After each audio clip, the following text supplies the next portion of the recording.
Hello ವೀಕ್ಷಕರೇ, ಮತ್ತೊಂದು ವಿಡಿಯೋಗೆ ಎಲ್ಲರಿಗೂ ಆತ್ಮೀಯ ಸ್ವಾಗತ. ಕನ್ನಡದ ಕಿರುತೆರೆ ಧಾರಾವಾಹಿಗಳ 4ನೇ ವಾರದ ಅಚ್ಚರಿ ಟಿಆರ್ಪಿ ರೇಟಿಂಗ್ ಹೊರಬಿದ್ದಿದೆ. 4ನೇ ವಾರದ ಅಂಕಿ ಅಂಶದಲ್ಲಿ 3ನೇ ವಾರದ ಶ್ರಾವಣಿ ಸುಬ್ರಹ್ಮಣ್ಯ ಸೀರಿಯಲ್ ಅಗ್ರಸ್ಥಾನದಲ್ಲಿ ಮುಂದುವರಿದಿದೆ. 2 ವಾರಗಳ ಹಿಂದೆ ಆರಂಭವಾದ ಹೊಸ ಸೀರಿಯಲ್ ಅಲ್ಲಿ ಗೆದ್ದವರು ಯಾರು, ಹಾಗೆ ಈ ವಿಡಿಯೋದಲ್ಲಿ ಟಾಪ್ 10 ಕನ್ನಡದ ಧಾರಾವಾಹಿಗಳು ಯಾವ್ಯಾವು ಅಂತ ತಿಳಿಸ್ಕೊಡ್ತೀನಿ. ಈ ವಿಡಿಯೋನ ಕೊನೆಯವರೆಗೂ ನೋಡಿ. ಶ್ರಾವಣಿ ಸುಬ್ರಹ್ಮಣ್ಯ ಜಿ ಕನ್ನಡದ ಯುವ ಜೋಡಿಯ ಕತೆ. ಶ್ರಾವಣಿ ಸುಬ್ರಹ್ಮಣ್ಯ ಮದುವೆ ವಿಚಾರವಾಗಿ ಸುದ್ದಿಯಲ್ಲಿರುವ ಈ ಸೀರಿಯಲ್ ಇಂದೀಗ 3ನೇ ವಾರದ ಟಿಆರ್ಪಿಯಲ್ಲಿ ಟಾಪ್ ಬಂದಿದೆ.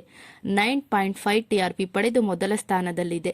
ಹಾಗೆ ಲಕ್ಷ್ಮೀ ನಿವಾಸ ಸೀರಿಯಲ್ ಜಿ ಕನ್ನಡದ 1 ಗಂಟೆಯ ಅವಧಿಯ ಹಿಟ್ ಸೀರಿಯಲ್ ಲಕ್ಷ್ಮೀ ನಿವಾಸ ಸದಾ ಮೊದಲ ಸ್ಥಾನದಲ್ಲಿರುವ ಈ ಸೀರಿಯಲ್ ಇಂದೀಗ 3ನೇ ವಾರದ ಈ ಸೀರಿಯಲ್ಗೆ 8.3 ರೇಟಿಂಗ್ ಸಿಕ್ಕಿದ್ದು 2ನೇ ಸ್ಥಾನದಲ್ಲಿದೆ. ಹಾಗೆ ಅಣ್ಣಯ್ಯ ಸೀರಿಯಲ್ 2ನೇ ವಾರದ ಟಾಪ್ ಸೀರಿಯಲ್ ಆಗಿತ್ತು. 3ನೇ ವಾರದ ಈ ಸೀರಿಯಲ್ಗೆ 8.2 ಟಿಆರ್ಪಿ ರೇಟಿಂಗ್ ಸಿಕ್ಕಿದೆ. 3ನೇ ವಾರಕ್ಕೆ ತುಂಬಾನೇ ಕುಸಿತ ಆಗಿದೆ ಅಂತಾನೆ ಹೇಳ್ಬಹುದು ಟಿಆರ್ಪಿಯಲ್ಲಿ ಅಣ್ಣಯ್ಯ ಸೀರಿಯಲ್ಗೆ. ಹಾಗೆ ಅಮೃತಧಾರೆ ಸೀರಿಯಲ್ಗೆ ವೀಕ್ಷಕರ ಸೆನ್ಸೇಷನ್ ಆಗಿ ಬದಲಾಗಿದೆ. ಈಗ ಇದೇ ಸೀರಿಯಲ್ಗೆ 8.0 ಟಿಆರ್ಪಿ ಬಂದು 4ನೇ ಸ್ಥಾನದಲ್ಲಿದೆ. ಹಾಗೆ ನಾನಿನ್ನ ಬಿಡಲಾರೆ RR ಥ್ರಿಲ್ಲರ್ ನಾನಿನ್ನ ಬಿಡಲಾರೆ ಸೀರಿಯಲ್ ಗೆದ್ದು ಬೀಗಿದೆ. ಈ ಸೀರಿಯಲ್ಗೆ 7.8 ಟಿಆರ್ಪಿ ಪಡೆದು ಹೊಸ ದಾಖಲೆ ಬರೆದಿದೆ ಅಂತಾನೆ ಹೇಳ್ಬೋದು. ಹಾಗೆ ಬ್ರಹ್ಮಗಂಟು ರಾತ್ರಿ 10 ಗಂಟೆಗೆ ಪ್ರಸಾರವಾಗುತ್ತಿರುವ ಬ್ರಹ್ಮಗಂಟು ಸೀರಿಯಲ್ಗೆ 6.3 ಟಿಆರ್ಪಿ ಪಡೆದು 6ನೇ ಸ್ಥಾನದಲ್ಲಿದೆ.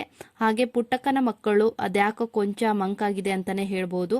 ಇದು 4ನೇ ವಾರದ ಟಿಆರ್ಪಿಯಲ್ಲಿ 5.4 ರೇಟಿಂಗ್ ಪಡೆದು 7ನೇ ಸ್ಥಾನದಲ್ಲಿದೆ. ಇನ್ನು ಕಲರ್ಸ್ ಕನ್ನಡದ ಲಕ್ಷ್ಮೀ ಬಾರಮ್ಮ ಧಾರಾವಾಹಿ 4ನೇ ವಾರದಲ್ಲಿ 5.2 ಟಿಆರ್ಪಿ ಪಡೆದು 8ನೇ ಸ್ಥಾನದಲ್ಲಿದ್ದರೆ, ಭಾಗ್ಯಲಕ್ಷ್ಮಿ ಸೀರಿಯಲ್ ಟಿಆರ್ಪಿ ಕುಸಿತ ಕಂಡಿದೆ. ಈ ಸೀರಿಯಲ್ಗೆ 5.1 ರೇಟಿಂಗ್ ಪಡೆದು 9ನೇ ಸ್ಥಾನದಲ್ಲಿದೆ. ಹಾಗೆ ನಿನಗಾಗಿ ಸೀರಿಯಲ್ 5.0 ಟಿಆರ್ಪಿ ಪಡೆದು ಟಾಪ್ 10ಗೆ ಬಂದಿದೆ. ಹಾಗೆ ಇನ್ನು ಕಲರ್ಸ್ ಕನ್ನಡದಲ್ಲಿ ಹೊಸದಾಗಿ ಪ್ರಾರಂಭವಾಗಿರುವ 2 ಧಾರಾವಾಹಿಗಳು ವಧು ಹಾಗೆ ಯಜಮಾನ ಸೀರಿಯಲ್ ಟಿಆರ್ಪಿ ನೋಡೋದಾದ್ರೆ, ಯಜಮಾನ ಸೀರಿಯಲ್ಗೆ 3.1 ಟಿಆರ್ಪಿ ಬಂದ್ರೆ ವಧು ಸೀರಿಯಲ್ಗೆ 4.0 ಟಿಆರ್ಪಿ ಬಂದಿದೆ. ಹಾಗೆ ನಿಮ್ಮ ಫೇವ್ರೆಟ್ ಸೀರಿಯಲ್ ಯಾವ್ದಂತ ಕಮೆಂಟ್ ಮಾಡಿ ತಿಳಿಸಿ.